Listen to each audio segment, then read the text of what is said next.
महाराष्ट्र राज्याचे साखर आयुक्त डॉक्टर संजय कोलते यांनी सोमवारी कल्लापाना आवाडे जवाहर साखर कारखान्याला सपत्नीक सदिच्छा भेट दिली।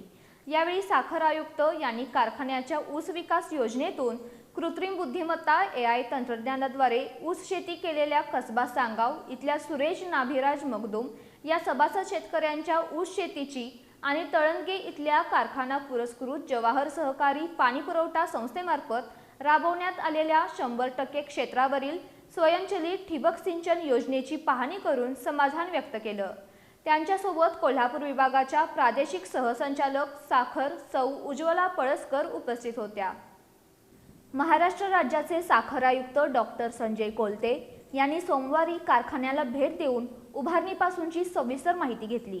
कारखान्याचे ज्येष्ठ संचालक प्रकाश आवाडे यांनी कारखान्याच्या स्थापनेपासून सभासद शेतकऱ्यांसाठी कारखाना अत्यंत प्रभावीपणे ऊस विकास योजना राबवत असल्याचं सांगितलं।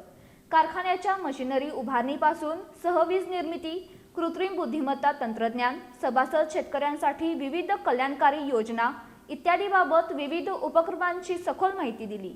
यावेळी साखर आयुक्त यांनी कारखान्याचे संस्थापक चेअरमन कल्लापाना आवाडे यांच्या नेतृत्वाखाली सामाजिक आणि आर्थिक बांधिलकी जपून कारखाना सभासद शेतकऱ्यांचं हित साधते।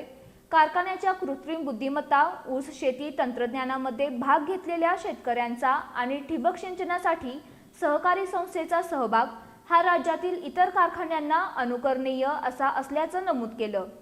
जवाहर सारखी ठिबक सिंचन योजना इतर कारखान्यांनीही राबवली पाहिजे।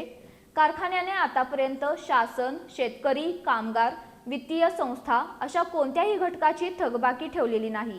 ही एक अत्यंत जमेची बाजू असून कारखान्याचे सभासद, संचालक मंडळ आणि अधिकारी कर्मचारी यांच्या कामाची ही पोचपावती आहे, असे प्रशंसनीय उद्गार काढले। मागील हंगामात ऊसाची कमतरता असल्यानं राज्यातील सर्व कारखाने जेमतेम मार्च अखेरपर्यंत चालले। जवाहर सारख्या वैशिष्ट्यपूर्ण काम असणाऱ्या कारखान्याचं अनुकरण राज्यातील इतर कारखान्यांनी केलं पाहिजे। ऊस विकास योजनेद्वारे कारखान्यांनी जास्तीत जास्त एकरी ऊस उत्पादन वाढवून आर्थिकदृष्ट्या समृद्ध होणं गरजेचं असल्यानं त्या दृष्टीने राज्यातील निवडक कारखान्यांना माझ्या भेटी सुरू असल्याचं सांगितलं। सभासद शेतकऱ्यांनी टिश्यू कल्चरची रोपे अथवा ऊस बियाणांमध्ये बदल केल्यास निश्चितपणे ऊस उत्पादन वाढेल अशी अपेक्षाही त्यांनी यावेळी व्यक्त केली। कारखान्याच्या समस्यांबाबत पाठपुरावा करत असल्याचं आश्वासन त्यांनी दिलं। कारखान्याच्या एकंदरीत सर्व कामकाजाबाबत त्यांनी समाधान व्यक्त केलं। यावेळी कारखान्याचे व्हाईस चेअरमन, सर्व संचालक, कार्यकारी संचालक श्री मनोहर जोशी, तळंदगेचे जवाहर पाणी पुरवठा संस्थेचे चेअरमन व संचालक उपस्थित होते।